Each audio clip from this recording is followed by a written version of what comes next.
Hello everyone and welcome to Day Trader S&P 500. Today is Wednesday, October 22nd, and this is Dale Woodson, editor of Woodson Wave Report. Here's our home page here. There's our new trigger and targets systems. We'll get into that in a little bit, but I want to show you guys. Those are the auto trades right here, triggers and targets. If you click on that, you get the landing page, which is with Striker. And if I can show you guys that how that works real quick, let's get into today's report. Hello, come back. Today's report, there it is. Okay, there's our systems and the costs. Okay, and it's auto trades. I'm the developer. I use Fibonacci extensions and ratios with Elliott Waves. Money management system, which is more important than the trading system. I use a Ryan Jones fixed ratio money management system that limits trading losses to 5% and builds on our gains. How does it work? You open a futures trading account with Striker. They are a futures broker. I am not. They will auto trade my trades for you in your account. Okay, that's how that works. There's all the contact information, and here's our most recent trades going back about a month. You can see we've got the ES, we've got the financials, and we've got the micro E-minis. Been trading a lot of financials lately because honestly I love them. They're good. Had a lot of success over the years with the bond market, and I don't know why I ever stopped, but I started doing it again about 2 or 3 months ago. Okay, and there's a disclaimer, and there's all that. Okay, we'll get into that in a little bit. I want to do some other things, and then we'll get into the most recent short-term market stuff here. So we'll go right into the. Well, I want to show you guys the bond market, what we're trading. Okay. You're looking at, is this a daily? This is an hourly chart, okay, of the U.S. T-note futures, okay, 10-year T-note futures. That's what that auto trade is on. Okay, you can see we've got a 1 up, a 2 down, 3 equals a 1.618. This 2 was an alternate count. I didn't delete it. There's an obvious triangle. We run into those all the time. And if we can move that out, there's where 5 equals 1, 113.30, and that's just a couple ticks above the actual high. Okay, from there we had a 5-wave decline and a retracement up to 786. So first thing we ask ourselves, where is this wrong? This move up cannot go above that 114.02 high. If it does, then it's wrong. Okay, and we'll get validation that the first wave down is indeed a trend reversal, if you will, as soon as this comes down below that low there. Okay, got a ways to go. We'll see it play out. Made a lot of trades in here in this choppy stuff, but it was good. So that's what we're trading in the financials. Okay, and it's the 10-year treasury notes, the futures. Okay, I want to look at the long term. Haven't visited it in a while. This is, let me make this a big screen so you can see it a little better. Let's get out of that. Here we go. See if I can squeeze this all in here. I'm not sure if I can or not. I think that's close.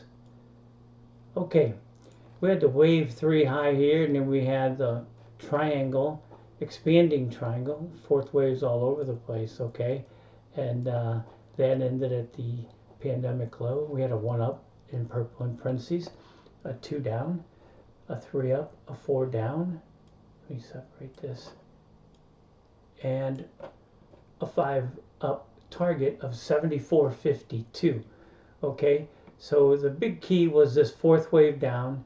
You can see this wave 1 high here, get this back into range, was 48.18. And this fourth wave down, to be a fourth wave, had to hold above 48.18, and it held above to 48.35 by 17 points, and the Fibonacci 50% retracement for wave 4 was 48.32. So that's pretty much perfection. Okay, was that on April 7th? Yeah, it was. This is a monthly chart, so yeah, that was the date there. All right, so from that wave 4 low, we expect a wave 5 high to go above the wave 3 high, and it has so far. There's our Fibonacci price target, 74.52, and when and if it hits there, there's our retrace targets there. Okay, so it's playing it out a little bit, but that's a monthly log chart of the S&P 500 cash index. So let's get out of that and go to the daily, and we show this mostly for the Fibonacci turn dates that we put on our newsletters, every newsletter, sometimes multiple Fibonacci sequences. But from this 523 low, you can see here are the turn dates, and they all hit. And we had a 1014, and the low was actually 2 trading days before on 1010. And 1010 happened to be a key reversal day off of the all-time high on 10.9. It's still there. What is a key reversal day?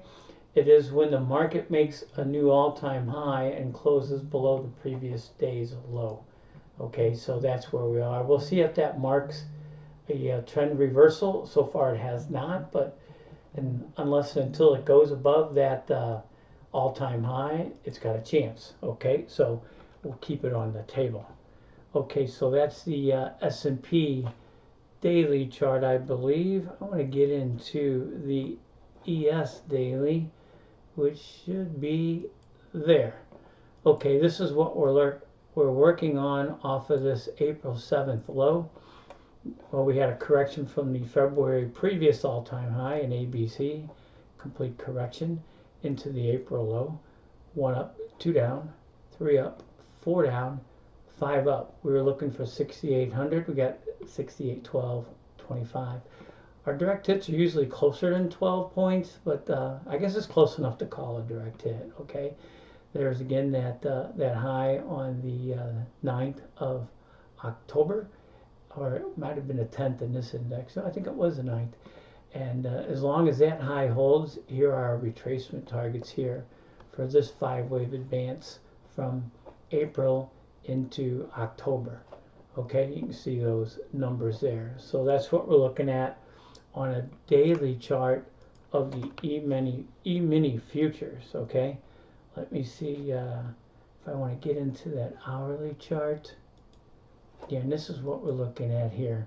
Okay, we go back to this high back here, and we can see we have an alternate count where that counts it as a 3, because we've been talking about this for almost 2 weeks now. This was 2 weeks ago on the 8th, and the market looks like sideways overlapping, which is the definition of a triangle, which is a 4th wave.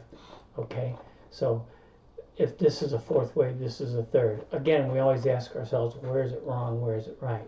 Okay, so it's wrong if it goes above this high, then it would be an ABC correction. Okay, but if it comes down here and hits this low and then goes to an all-time high, then it proves the triangle correct. So we would need to see a move down here. Do I have a arrow? Yeah, down here to where the A and C bottoms. It's an ascending bottom and a flat top where it connects. Okay, and E waves are swift, so we might expect a swift decline over the next day or two. Okay, today is Wednesday, so we'll see if that plays out. If it does, then we should get wave 5 to new all-time highs, and I think I can show that to you guys in our report today that went out just a little bit ago, trying to keep our YouTube subscribers caught up with our newsletter subscribers.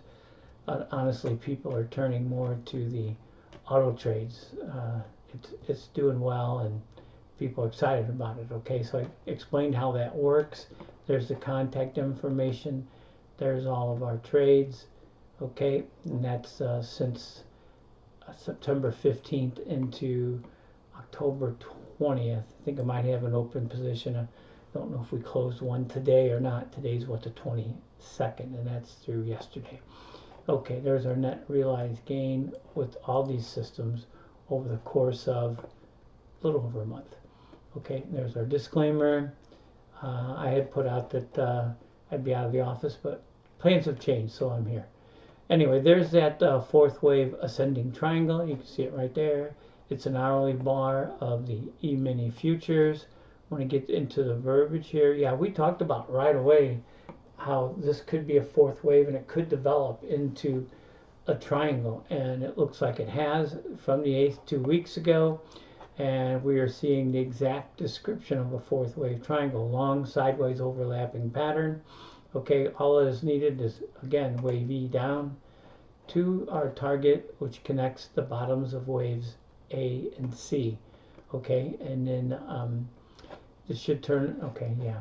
That price at that number right here, on that line is, excuse me, 66.06 at the open. This could last all day Thursday and Friday. We'll see. The reason I put that out there is because if the E wave is swift, it could just take it out and be done tomorrow morning at the open, or it could last tomorrow all day, or it could last Friday. I think it's going to bottom somewhere in there, Thursday or Friday. We'll watch it play out. Should be interesting. Okay, and what else do we have here? Yep. Okay, yeah, and a move again, a move above 68.12.25 means that fourth wave is over. All right, and it's over if it's an ABC and done, and this goes up from here, or it's over if it's an A, B, C, D, E, and it goes up from there. Okay, so we're looking at wave 5 to new all-time highs, because that high in October on the 8th is currently the all-time high. Okay, is there anything else? We've been putting this out there for a long time. These are the steps needed to confirm a change in trend. We've been looking for them probably practically every day, looking at the 1 and 10 minute charts for the first sign. Haven't seen one. So until then, our positions remain up. Okay, long. And let me just get this all on the same page so it's easier to see. All right, short term, we're long against that low on 8.1. We're long intermediate against the low on April 7th. And we're long on the long term against the October 2022 low. There's those Fibonacci turn dates.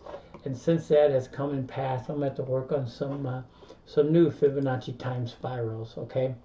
And let me see, that long term is on 22. Do I have that in the S&P monthly? Yeah, there it is right there. And this is the S&P cash. The one you saw before was for futures, but we're long against that wave 2 low. That should hold long term for a long time. Okay, let's leave you guys with the chart, and there it is. And this is the near term, what we're looking at, this fourth wave triangle, looking for that to play out. I'm going to be getting short into this. Obviously, we're long, we'll put a stop up here and then get long after that. Could be short beginning of the day, long at the end of the day, short for the rest of the week, long at next week. We'll see how this plays out. It'll be interesting because I've seen some of these Z waves shoot down pretty fast, and they do have a tendency once in a while to overshoot, or in this case undershoot, that trend line. So, and that fakes everybody out. You get a new wave, it goes down, it breaks that line, and they think, oh, it's going down. No, that's just the end of wave 4, and wave V just overshot it. And one other thing about triangles, the market will it will thrust out of triangles. So when this 4 is over, this 5 will thrust to the upside. So you'll see a pretty violent move. So this is a good opportunity for short and long back to back if it plays out like we think it can. Okay, that's it for this time. Again, I'm going to try to make these videos a little more frequent than I have in the past, keep you guys updated on a more timely basis. But until next time, take care, everyone.